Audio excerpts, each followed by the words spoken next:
John Anderson recently had Dr. Mark Dury on his podcast, and they were beginning to talk about the religion of Islam, and especially what the religion of Islam tells for the Muslims to do with Jews and non-Muslims as a whole. And specifically, what did Muhammad instruct Muslims to do with Jews? Now, ever since October 7th happened, the world has changed dramatically to be against the Jews. And I think in today's day and age, with Islam increasingly on the rise at the moment, which is highly concerning, especially with their wanting to take over the West, wanting to instill Sharia, as Christopher Hitchens so wisely puts it, Sharia. Got to be very careful of Sharia, okay? And I totally agree. I don't think that we should allow these people into our country first and foremost, or they claim to be peaceful people and all of a sudden they completely change, especially when October 7th happened. Loads of the people that claim to be peaceful, including a certain number of my friends that happen to be Muslims. Yes, they are, like, I've been friends with them for a very long time. And it was quite interesting to see how quickly they shifted against the Jews, and quite quickly they're looking at me as someone that is very different as well. So it is stark when you have an event like October 7th happen that the Muslims almost immediately shift into a very different gear, being against the Jewish people and against you as a Christian. If you do not actually agree with the plight of the Palestinians at the moment, then you are a devil. You're a demon, very much according to the Muslims, which is quite interesting considering that their whole religion is based around a demon known as Satan. But hey, who am I to? I keep pointing that out to people and they're just like, well, where does it say that? Have you read the Quran? Do you know that they worship Satan himself because only Satan lies, and they're instructing people to lie, Muslims to lie? And then also, do you know what Muhammad was about? He was a warmonger. He beheaded 600 people in one night because he felt like it. He started wars because he felt like it. He also R-worded a 9-year-old girl named Aisha. But hey, we can't talk about that because that is disrespectful to the Prophet Muhammad, who, by the way, you're not allowed to know anything about Muhammad in terms of his looks. You don't have any record of that, which is interesting to me because we've got lots of people having their interpretation of what Jesus looked like, but you can't have any interpretation of what Muhammad looks like. So once again, that's intriguing. But also, what do you do as a Muslim with Jews and Christians? Have a watch of Dr. Mark Dury explain what Muhammad taught about just that. The teachings in the Quran and the Hadiths have many highly derogatory comments about Jews. For example, there's a tradition that Muhammad told his followers, if you find a Jew, kill him, kill anyone who comes under your power.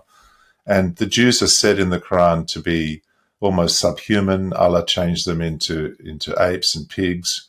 They're said to be warmongering, but lacking in courage. They're said to be untrustworthy. You can't form a trustworthy pact with Jews. They are the source of all wars in the world.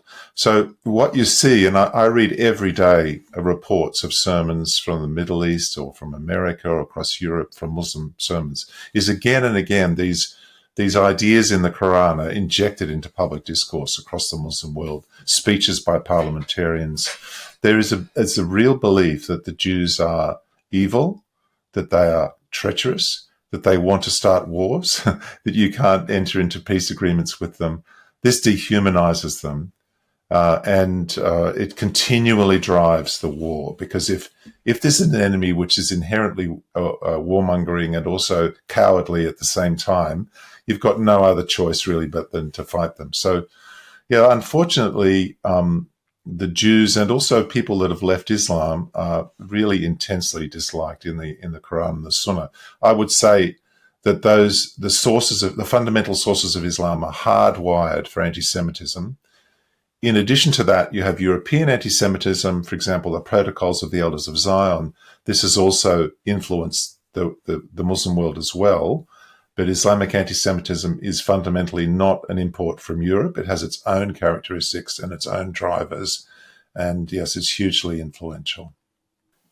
The protocols, of course, have been shown to be a complete hoax. And yet the reality is that they're still trotted out, arguably even by New South Wales parliamentarians, making references to Jewish tentacles. The idea that they're everywhere, slimy, unseen, destroying the world, intent upon subjugation of everyone else. In fact, sounds a little like projection to me. I think you've used that term. Yeah, I think the Islamic view is that Jews are weak, contemptible, warmongering, but cowardly. They love life more than death, and they won't fight if you're pushed. The European Christian tradition of anti-Semitism makes Jews out to be incredibly powerful, controlling the world, controlling America, controlling international finance. So those two kind of contradictory views that Jews are weak and contemptible and they're incredibly powerful and threatening, that's all been mushed up together in one kind of terrible mix at the present time. So yeah, it's very sad. And you know, when people say all religions are the same, or they say religion is irrelevant, religion is not a cause, it's structural injustices or colonialization, these are the real issues in the world.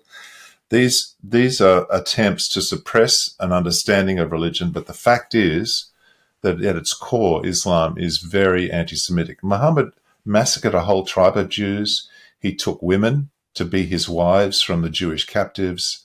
There is kind of his example is very clear. In fact, radical Muslims often chant, "You remember Khaybar," and remember Khaybar. The armies of Muhammad are coming back to destroy the Jews. And this is citing an example where Muhammad attacked and defeated Jews. So yeah, this is part of the problem. It's a religious stream that Islam has never come to terms with. It's never really been acknowledged properly.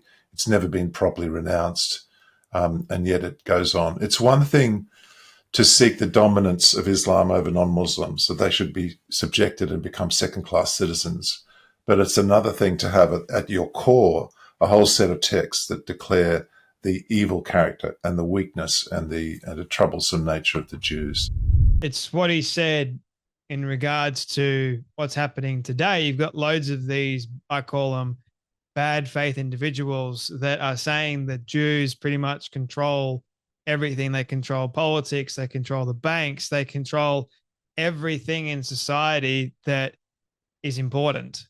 And that is a downright and utter lie, for one.